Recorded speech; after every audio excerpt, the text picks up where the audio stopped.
Dummy Switch Pod back in the building.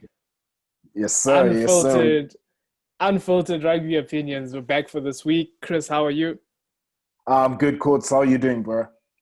No, I'm well myself. I was let down by my team, but nonetheless, we'll get into that shortly. Uh, Mm-hmm. but let's start with your team, the Sharks. Friday night. Ooh, Uh, I don't know. yeah. I don't Well, know. I don't know what to say about this one. Some poor execution. It wasn't a good show for SA Rugby in general. yeah. Look, it wasn't a good show for SA Rugby. That I can agree. But at the end of the day, for the Sharks, I think they needed to win, and I think they managed the game pretty well. From a kicking perspective, because that's what it was. It was just that was a kick-based game. Both teams. I think when I read the conditions were a bit humid, so the ball wasn't really the best to try and When is put Durban through not there. humid? But you'd think that because they based there, they would be used to those conditions. But at the end of the day, I think the game plan that they employed worked out pretty well for them. And look, I'll take my hat off to Kieran Bosch, who was man of the match. You know, for me, in terms of what they wanted to do from a kicking game perspective, look, he ticked all the boxes, but still, for me, whether or not he's an international 10, I still don't believe he is. I don't see him sort of going into a role where he can really dictate and dominate at an international level. But in terms of this game, look, he did really well. I liked I liked just the grunt from the Sharks pack in this game. I think they knew that the heat was going to come from the Cheetahs, and they did work pretty hard. I think on the balance of it, it's very, you don't want to say the Sharks are back on track. To be honest, for me, they have to back it up. In order for us to really say that they are seemingly back on track. But I think they're moving in the right direction at the moment, A and the win is new a win recruits at that the they end of got the day. in. At the end of the day, that's what it is, and I think the recruits that they got in, the new guys that have come in, they've really, put their hands up. A guy like Yao Peng, he showed his worth. You know, Tembelani Boli as well when he came on. I Mm. really We'll, we'll liked. we'll I get into really, that about the previews for this upcoming week because I think their loose forward trio now has more of a traditional look with Wally there. mm. Yeah, and like overall, I just like the way that they played. I think they managed the game really well, And again, we saw a guy like JJ Van der Mesh, his value in terms of the bulk up front, the physicality that he brought. At scrum time, the Sharks front row really, I think they put the Cheetahs under a lot of pressure, and that translated into the general forward play, from the I line out felt they drives were as they were well. they were lucky. They were lucky somewhat with the scrums. Quite a few of them were called as going sideways, where sometimes they looked like they were getting a bit dominated. So I think they were bailed out somewhat by the refing. The refing on the day I thought was a bit suspect as well. That I think, that cheaters try. I don't know yeah, look, if that happened to the Lions, I'd be pulling my hair out. yeah, I think the refs in general, for me, the refereeing standard has been, look, for a number of seasons now, it's been under the spotlight, and you have to you have to ask the question in terms of what's number one world rugby doing, in terms of that, in terms of the consistency, and what's SA rugby doing, because at each sort of scrum, the penalty can go either way. It really looks like it's a lottery. And the referee on the day, depending on his interpretation, he'll reward the side that he feels is on top. But then for us as viewers, we see a different picture. As you mentioned, a number of those scrums of the Sharks where it was deemed that it was going sideways. For me, it did look like there was a lot of pressure on them. I'm not going to complain because my team, they won. So So I'll take that any day. But overall, what I'd like to say is that, I feel like the Sharks loose forward trio, they looked very balanced, hardworking. They're not the biggest guys, in terms of Pepsi, Henko Fenter that was playing, Dylan Richardson, but Pepsi they came got the off job quite done. early in the second half. I was surprised about that. I was also surprised, because I think I thought that he looked good. I think eighth man, that's his place. And I feel like he looked good. JJ van der Merwe, as I mentioned, he was very strong in terms of the ball carrying, and you could see his influence in the game. Hiron Andrews, my verdict is still out on him, although I feel like he managed the line out pretty well. Dan Jooste, I think he continues to grow. As a youngster, he's proving to be reliable when it comes to line out time, and that's a critical part of the game. Ox as well, he's scrummaging. Yes, we've touched on the scrummaging in terms of, penalties could have gone either way, but I feel like they put in a good shift overall. Just as a forward pack, as a unit, they needed to respond. Ox, I On the feel other side, on defense, they're catching him out quite a bit, which is a bit disappointing for me. With the caliber of player that he is, the guy that yeah, the guy that you want him to be as well. You want him to be the loose head incumbent for the Springboks, but I'm feeling that he's getting caught out a bit too much on defense, and it's happening week after week. yeah, it is. I think teams have identified him. I think he's a bit slow around the pillars, around the fold, or particularly in the set of the defensive line. So they've already identified that. The interesting thing for me is that, when he's in motion, he looks a better defender. When he's in motion, from let's say if he's coming from a breakdown and moving into position, when he's in motion, he looks to set a bit better than when he's static. And I think teams have identified that with him, because he's a front ranker, so he's a bit slow off the mark, I'd say. But overall, from a Sharks perspective, I think we can just be happy with the win. I didn't think that we had it in us, but we pulled it off, and I think partly a lot of that, to be fair, particularly from a Cheetah's backline perspective, I feel that they missed a guy like Francis Steyn big time in that game. And at the same time, as much as the Sharks, a win is a win, I feel that the Cheetahs were really unfortunate, and I think it goes back to what I said last week, is that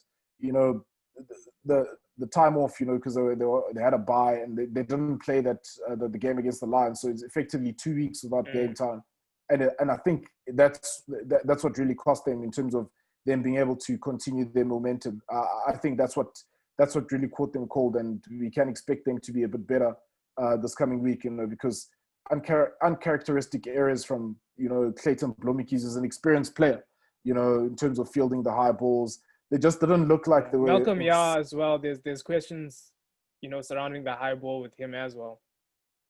They just didn't look in sync. You can see that they had time away, and they hadn't been playing.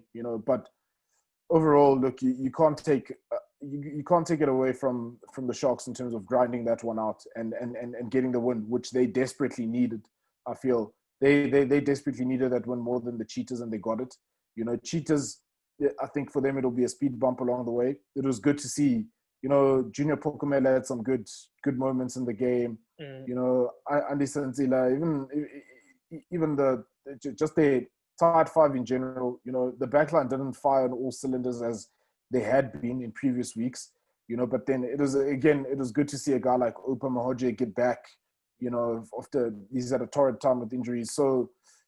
Yeah, look, overall, if I was the Cheetahs, I wouldn't be too worried, considering that they have lost some personnel, in many Dwayne, just with Visa going overseas, Yeah. So I think they're feeling that, and it's going to be very difficult to replace the kind of player that he is and what he was doing for them in the lead up, to him transferring over, but. Overall, look, it wasn't a game for the highlights, to be honest. It was just a lot of poor execution all around. It was. But look, I think again, it always goes back to, can these guys back it up? And then the question for the Cheetahs is now, can they get their campaign back on track? Yeah, for the Cheetahs, they did get behind the Sharks a number of times. They just couldn't capitalize. That was the unfortunate part for them. They didn't have Francois Steyn. Obviously he provides a second kicking option. He provides go forward, and he was missed on the day. But I feel for them, they won't be sort of too upset, given that they just couldn't capitalize. That happens sometimes. Just no, I agree. Yeah, let's go. And yeah, next one, another one. I don't know if this one is also a great advert for SA Rugby, but the Griquas against the Stormers. Stormers team, just as you highlighted with the Sharks, in need of a win. I think they needed that moment to rile the team up. That one in the movies where they all come together. They're in need of that moment desperately. And I actually think the reason why they were riled up for this game, it was Kitso's 100th, isn't it? So yeah. So I don't think, I think for them it was that passion and that emotion that got them through that game, in terms of them doing it for Spicy Plum, because for a good part of that game the Griquas were still in touch, so yeah. Like we said, they desperately needed that win. But I'll let you go, and I'll point out my interesting my picks that I picked up from this game. I mean, it was a Griqua side with a few changes. Klaasen was out, thank goodness, after the week he had last week against Milani. Not a lot of structure early on from the Griquas. It wasn't looking quite impressive from a coaching style. Tinus de Beer started, which I thought he had a good showing. He was good off the boot. He had a couple of cheeky runs. I see he's been dropped, but I felt like he had a very good game. I think he outperformed Willems on the day.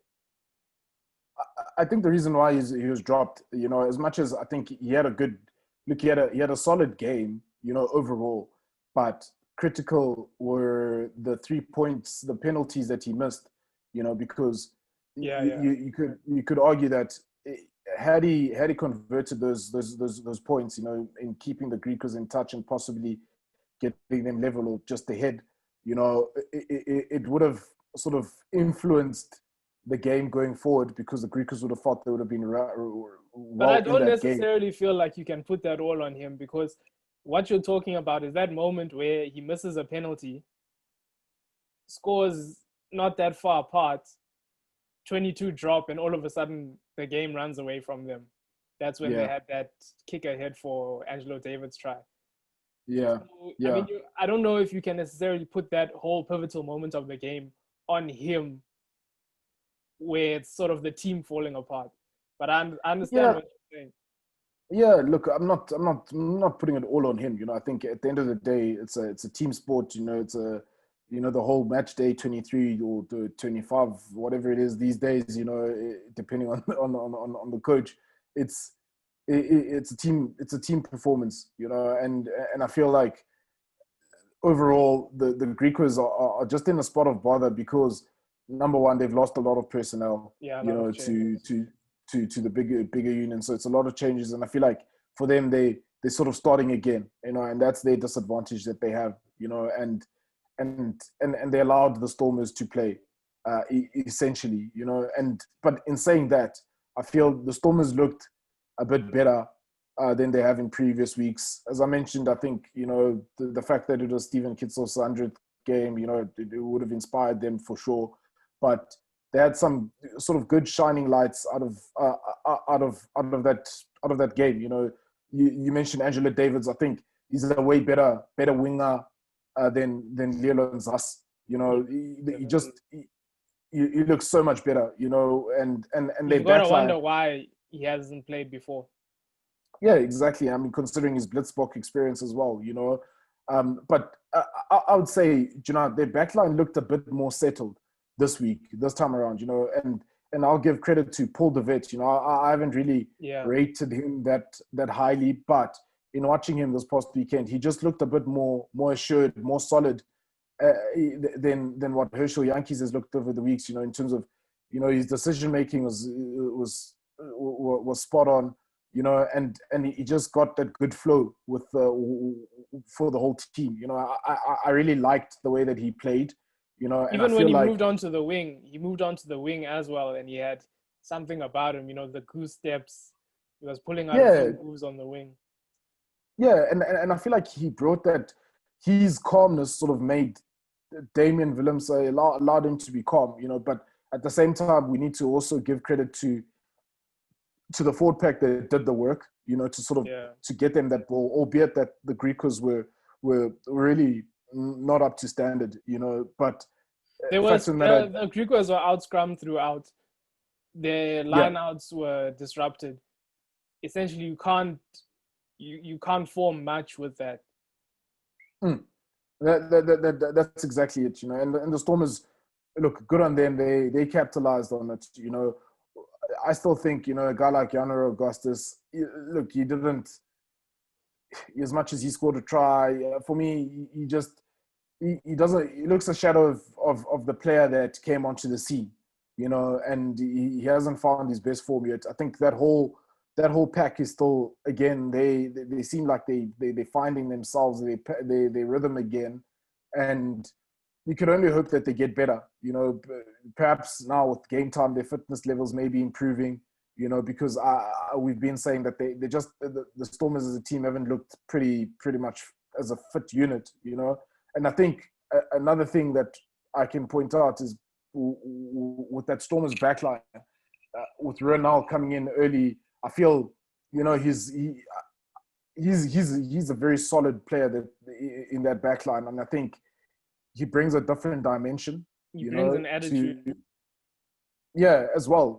So and that's what you saw. I think this game effectively, Warwick Roland stands out for me as a guy that he really made them tick in terms of the attack and getting them all those points, or converting all that territory and possession into points.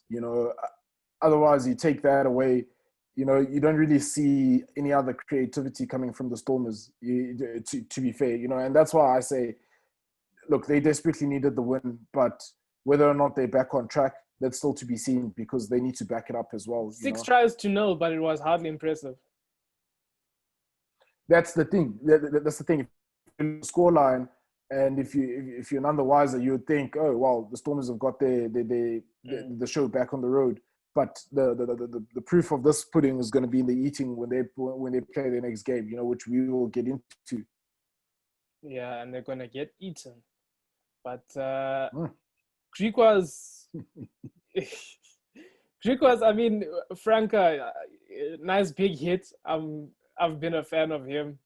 Like I said, it just seems like a bit of a mess for them. I hope that they can sort of settle and get a starting 15 that they sort of put out every week, instead of this chopping and changing, which is, it's unfortunate for them, and it's unfortunate, the timing with transfers going around. But everyone has to deal with it. But it seems like it's hit them harder than most. Yeah. And the thing is, it's disappointing, it's sad rather, because they started off showing promise. If you think back to the first game against the Bulls, they really showed promise, and they looked like, they could pick up some big scalps along the way. But, it just seems like the wheels have just come off, with all the players leaving, and there's no, they're not settled, they're not settled. And like you said, it just feels like they're having to restart, but hopefully they can get with the Stormers, similar how you said, similar how you talked about Augustus. I feel the same way about Willems, in that even though he got the try, it wasn't necessarily a great showing from him. Missed kicks, dropping the ball in his old 22, kicking out on the full from penalties. You can see it's a player out of form. Yeah. And the way I'm just feeling about it is the same way that you're feeling about Bosch, where you're saying this isn't necessarily a guy that's pushing for Springbok 10s. he isn't. I mean, if we had to look at what's on show or what's on display on the international stage at number 10, you know, these guys, these two guys, Kurt Bosch and Damien Willems, they're far behind. You And know, they were so they behind, promising. and that's the concerning thing. You know, look, granted they have youth on their side, but you know, they don't want to find themselves in a situation where time is running out. You know, for them, because at the end of the day, tough decisions are going to have to be made. You know, if they do not sort of find that sense of direction, find that form again, where we know, particularly Willems, where we know that they can play to a particular level. You know, with Bosch at 10, I still don't think he's a genuine contender at number 10. Perhaps, you know, as a 15, but even that, you know, on the international stage, it's still a stretch. I think he still has some time to put in before he can be considered. He still needs to grow his game. You know, that's just my assessment of him right now. Back to the Stormers, for me, obviously Kitsov 100th game, he's just been world class throughout. There's sort of not much you can say about him. Kalant as well. I think it's the Kalant show at this stage. One of the sort of tactics and strategy that you can see they're employing is they're trying to get him against the fours. They're trying to get that mismatch, and they're trying to get it sort of out wide. And that's been key to their success. And I think, you know, he's just showing up everywhere. You saw that little short ball from behind the scrum half. He's igniting the attack. He's the guy. He's their guy, essentially. Yeah, and that's what I mean. That without him, you take him away.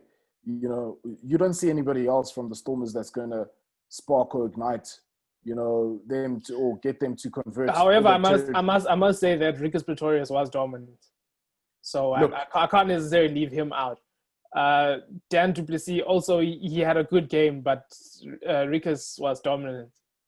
Yeah, look, but I mean, hardly imaginative. He's not. Yeah, I mean, look, Dan du Plessis, for me, he's been so far the most consistent Stormers player. You know, I think in terms of just from viewing, you know, perspective, he's looked like the one that's had more energy, more hunger, more desire to make an impact.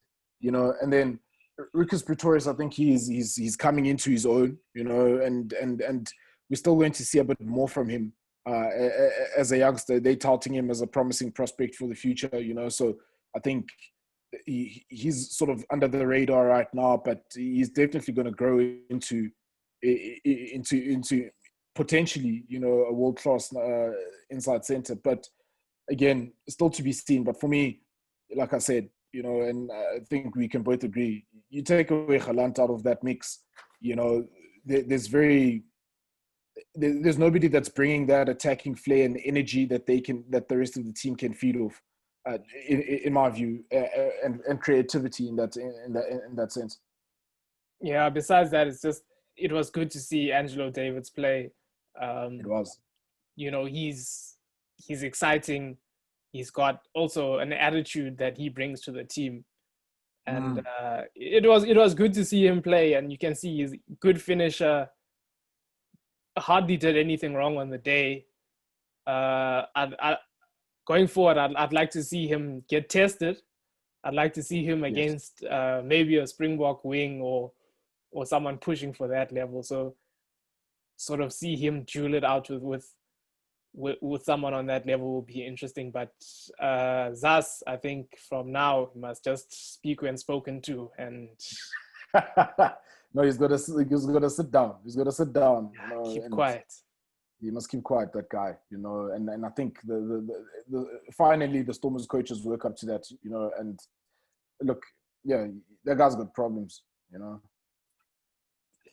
Moving on to another team that's got some problems, the Lions. The Lions hosted the Bulls. The biggest problem for me was that Shani Lombard out for 9 months, unfortunately. Quite sad. This game, I don't know if you want to get into the Lions first. Yeah, look, if you don't mind, because they are your team, so look, you can go But let me say this, to allow you to go into your team. Let me say this: the Lions are just right now they're suffering from lapses of execution and concentration. Yes. They have the right ingredients, they just not consistently putting them together. That's what I'll say for now. I'll let you go into it. In a similar way of how you said the cheetahs aren't firing on 100. That's how I feel about the Lions. They're not firing on 100 and they're making too many mistakes. Soft moments, soft mistakes as well. And you make too many mistakes at this level against a competent team and it's over. They had a lighter pack, but they were dominant in the scrums early on. The defense was good in terms of tackling, but in terms of structure, constantly offsides, which is disappointing because the tackling is sort of, the more effort based thing. So I mean, for them to be caught offsides, it's just lapses in the mind, which is quite disappointing. And it's a discipline thing. It's a discipline thing as well.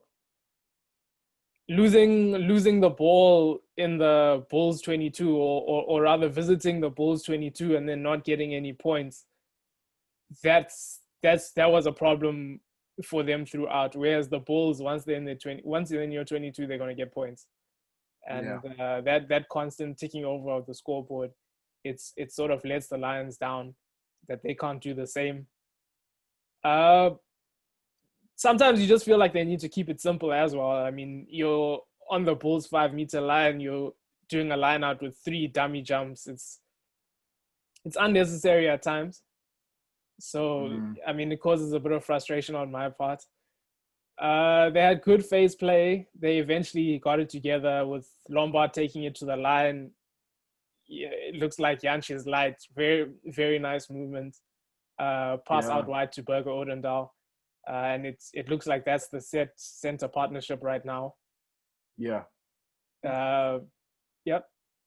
Yeah. Look, what I wanted to say is Gianni Lombard is probably the most unluckiest player, because we saw it in Super Rugby when he made his debut season in Super Rugby.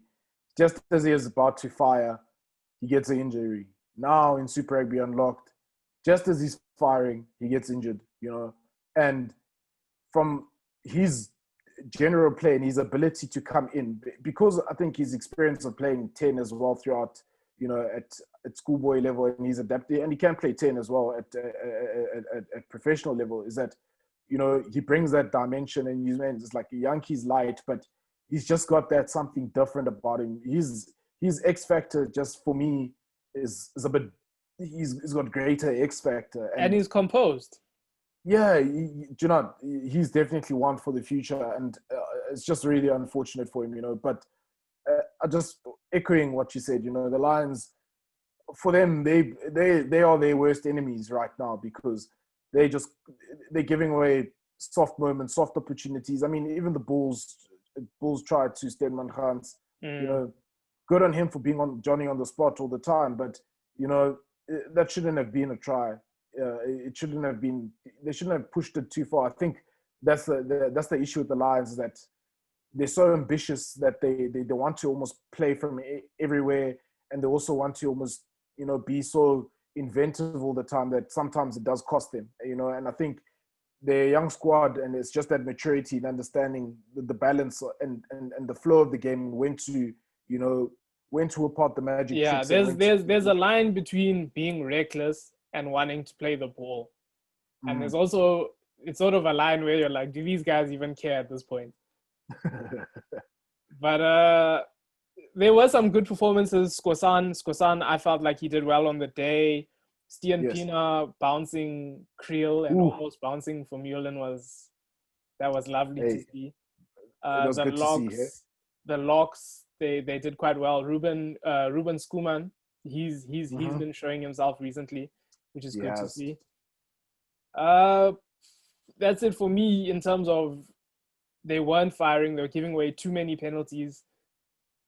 It's it's just inconsistency of play. They struggled at the breakdowns. I think that was also one of the biggest things, is that they struggled at the breakdowns, and they couldn't seem to sort it out. They made a change with Pelsa in the second half to try and get something going at the breakdown, but I think it was too late at that point. Yes. The only other thing was Similani essentially making his statement to say, I am the 13, whether you like it or not. Yeah, I was about to say that Mr. John Vuligate, because damn, he cut them apart. Four defenders. Bulls kicked the ball away. Skosan makes a great break. Yeah, he wasn't flustered or forced into taking contact. He wasn't forced into passing. That's experience. Yeah, exactly, and you can see that. And Skosan made the right decision. Mano Skuman, although look, maybe the pass had a slight hint of forward, but never. I'm not a referee, so I'll leave that one alone. For me, I'm not going to take away the limelight from the young man, Wandisile Similani. That was a brilliant run. I think it was even ranked trial of the week. The footwork, the ability to beat the defenders. And then at the end, the celebration, the celebration, the John Vuligate celebration. Because that's what he did. He opened the gates. And it just goes to show what the Lions can do. In terms of the strike power that they have. Now for them, I think it's just a matter of them focusing on really being consistent in their execution. Because if they can get their execution right, that will translate in them having those opportunities to score points. Because at the moment, they haven't found that balance, in my view. And yes, it's a young group, but they need to quickly find that balance in order to have a say in this competition, and even going forward. But I wouldn't be too worried, to be honest. I thought the Lions were going to win. Not at this point. I thought they were going to win, and on the looks of it, they had everything. They had the right mix to actually win that game. Scrum time, they were good. I think just echoing what you said about the breakdowns, because the Bulls are under pressure at scrum time, but then they relieved a lot of their pressure. They were under pressure until they made changes in the second half. And my goodness, Marcel van der Merwe folded that young boy. Chicken fold over, and then he ate him. That was that mismatch of experience at this level. You can't put that guy against Marcel van der Merwe. You can't. Look, and you have to argue. You'd say that Marcel van der Merwe was redemption time for him, because the previous week, he was showing up for sure, So yeah, look, the youngster will learn from that. I think it was Nathan Macbeth. I think. Yeah, it's Nathan Macbeth. Yeah, so he'll learn from it. He'll learn from it. He won't forget that day. You won't, and one day he'll get his retribution. So. It's just not now, unfortunately. But look, at the end of the day, you have to credit the Bulls. The Bulls, as we had picked, they look like they're now settled on their guys. They look like they're happy with the team that they have, the squad that they have. And you could tell, a guy like Marco van Staden, he stood out again. Vermeulen, look. These guys. Yeah, Vermeulen has a big effect on this team. Yeah, I think you see it almost in any team that he plays in. It's like when he's there, they have an extra forward. It just looks like it, And of course you can't discount his leadership abilities as well. And you can see that. His experience. He's been around the block. But I feel like it's really showing in this team, whereas other teams I would have sort of underestimated his influence, but in this team, it just seems like he's willing them to win. Yeah, I think he's a big culture guy as well. You have him around. It's no nonsense. Exactly. And I think what you even saw, Nizam Kar came on early, and for me, he had a very good game for the Bulls. He in recent weeks he hasn't been on form, and it explained why he wasn't starting in the previous weeks. He didn't play. He must start on a game or two. But yeah, I feel he's sort of finding his feet again when we're starting to slowly see his influence and his experience coming through in that Bulls team. I feel like for me, he just sticks out as a guy that we had a question mark around. Okay, why did we have him back? And he's slowly starting to show. I'm happy for Sintuma and Jay-Z that he made up. He made up for his discretion from the previous game where he came on and he gave away a penalty. This time around, he came on, and his first defensive line out, he disrupted the ball, made a steal, or he caused the turnover basically, for the Bulls. And I feel that was a critical moment as well for both teams, because had the Lions scored from that, then it's definitely game on, and the Lions can take that game. So overall, you have to give credit to the Bulls. They were competent, as you mentioned, competent enough to take their opportunities, and that's what happened. I mean, they dominated at the lineouts. The maul is essentially there's nothing you can do about their maul. They were winning the breakdown. Hans was lucky he got the try because him and Hendricks weren't as effective coming out against sort of some form centers. Some guys pushing for ball places, they weren't as effective. When it comes down to it, they just have that ability to wear a team down and then go wide. They wear a team down from the line out and then replay, go back the same way that Arendse tried. So they just have that ability to draw your players in at those crucial moments and get the ball out wide, which is it's frustrating if you're the opposite team, and it's scary as well because at any given point they get you in that struggle. And it's a try, and to have that and to have the maul in your arsenal is just it's good coaching. Yeah, it is. I mean, and he's using what he's got. He's using the players that he has. You could argue it's the traditional South African sort of blueprint. Big forwards. Bully a team.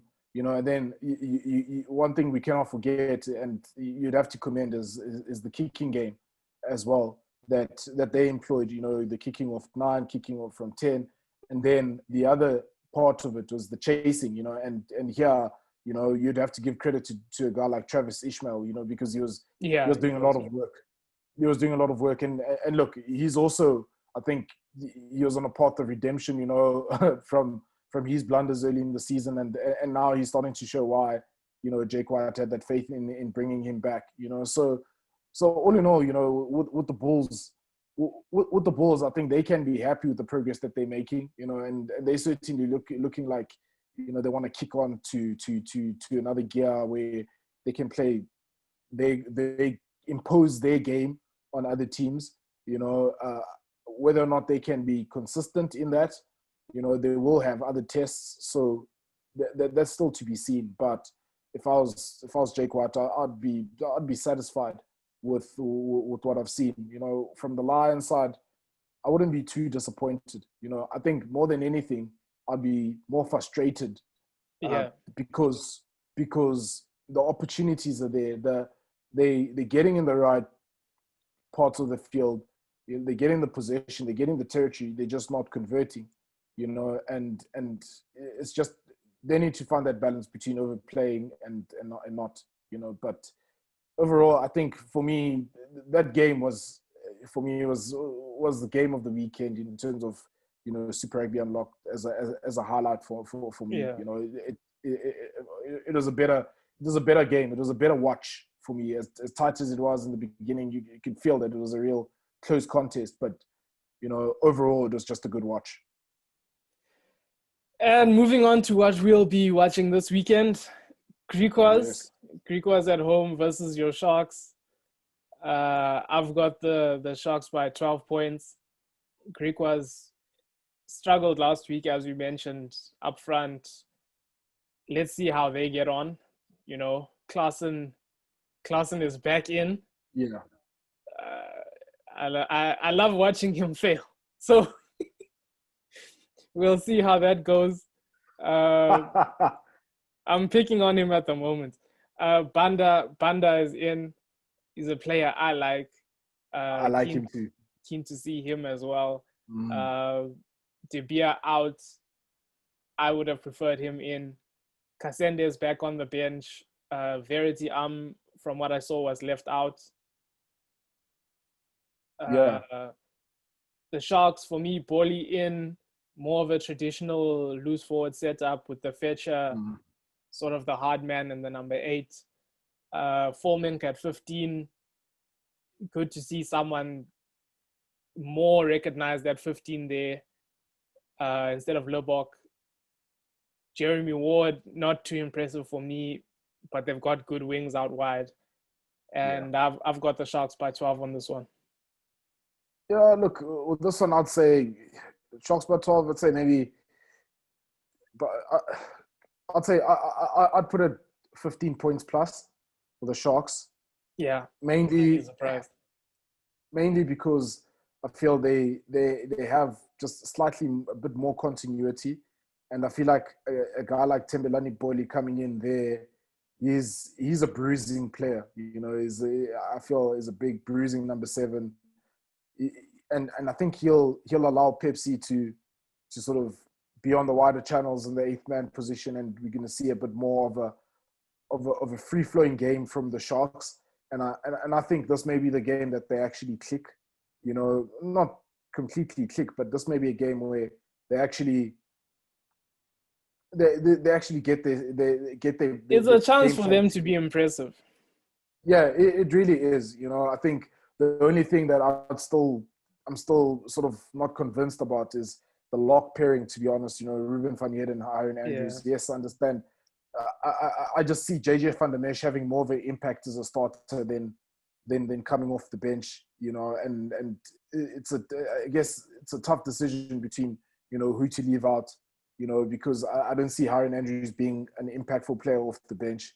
You know, so possibly they're looking at Van der Merch being more of a force, more of a presence or factor coming off the bench. And yeah, look, I think they can be happy with their balance, whether or not they can. Yeah, it is looking like a more balanced team.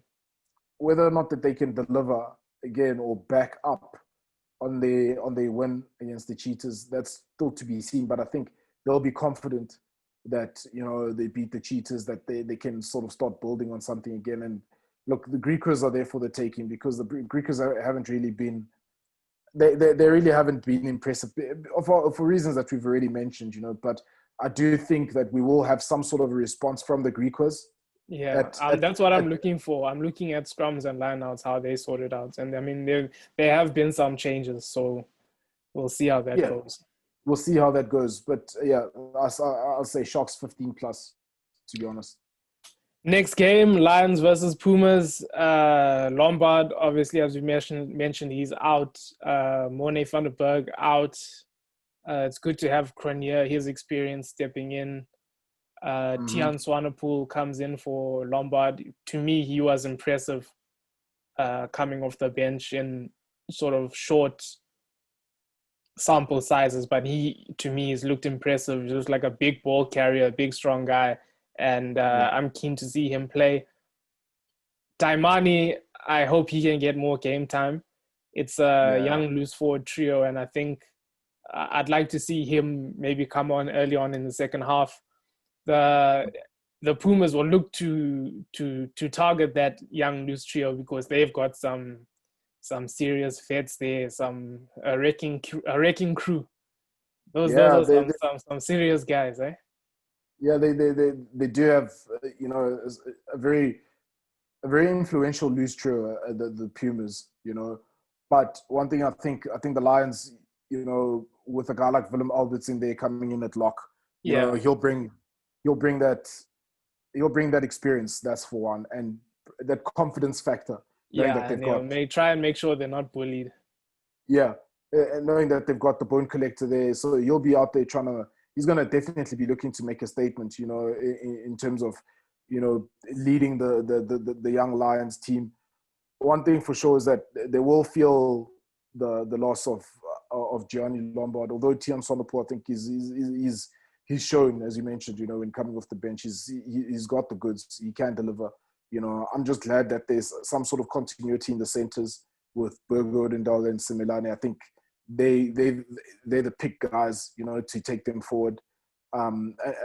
Look, for me, this is a game that I think the Lions should win. This is a game where the Lions should win. It'll be. I foresee it being a very exciting game because both teams like to play with the ball. That back line from the Pumas is hot. Yeah, and they're dangerous. So potentially, if the Lions don't get it right, if they fall victim of their previous errors, they may be in for a long afternoon. But I think they'll have too much for the Pumas in my view, especially being at home. They should have too much for the Pumas. I'd say the Lions by 10. That's what I have them at.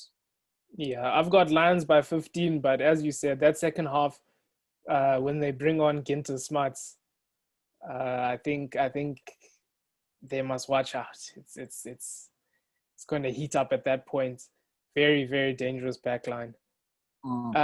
Moving to Stormers versus Cheetahs, I think this one hangs on the fitness of Francois Steyn. I think it can go either way depending on if he's there or not. If he is there, I am going Cheetahs by 7. Stormers, as much as they won last week, I feel they were unconvincing.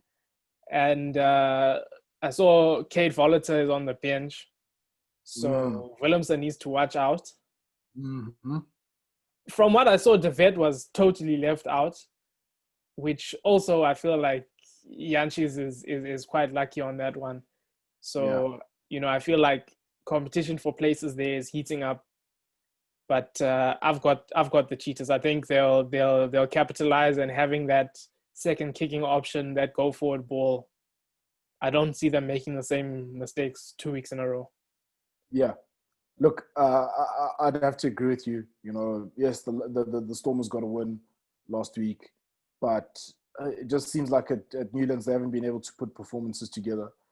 For me, the Cheetahs just look primed to whether Francois Steyn is there or not. I think they will rectify their errors from last week. And we'll see a better performance from the Cheetahs.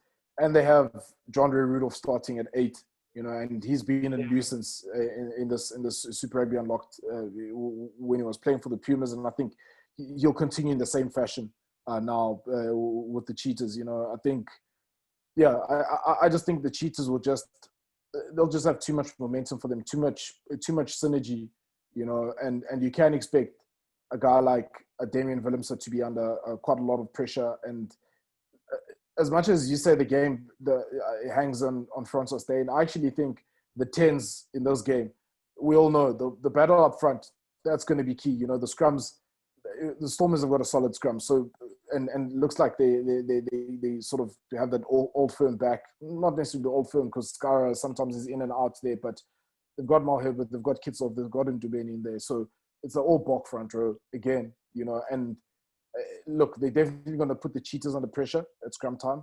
But at the end of the day, I think the 10s are going to be the ones, the deciding factor here. And why I say that is Tiaan Schoeman has a tendency of making critical mistakes and bringing other teams back into the game, like kicking balls out to the full, also has a tendency of missing touch at different times. But I still say Cheetahs by 10 in this one. But he plays with, I feel like at the moment especially, he's playing with a greater degree of freedom than someone like Willemse who's under pressure. So when you've got a man who's not scared to make mistakes versus a man who is, can be a dangerous combination there. True. It can be, and it can prove this could explode in the Stormers' face. If one thing for sure is that definitely I feel if the Stormers do not win this game, the coaching group is going to be they're already under pressure. But that's what I won't like. Deep down, that's what I want to see. I want the Stormers to lose by 20 so that things can really heat up in Cape Town. That's what I want. But Yeah. I'm going for the Cheetahs myself. Yeah, look, I have to agree. I think Cheetahs will win. I say about 10, but I guess on the day, that's what it's about. And we'll see on the day what happens. And that's it for this week.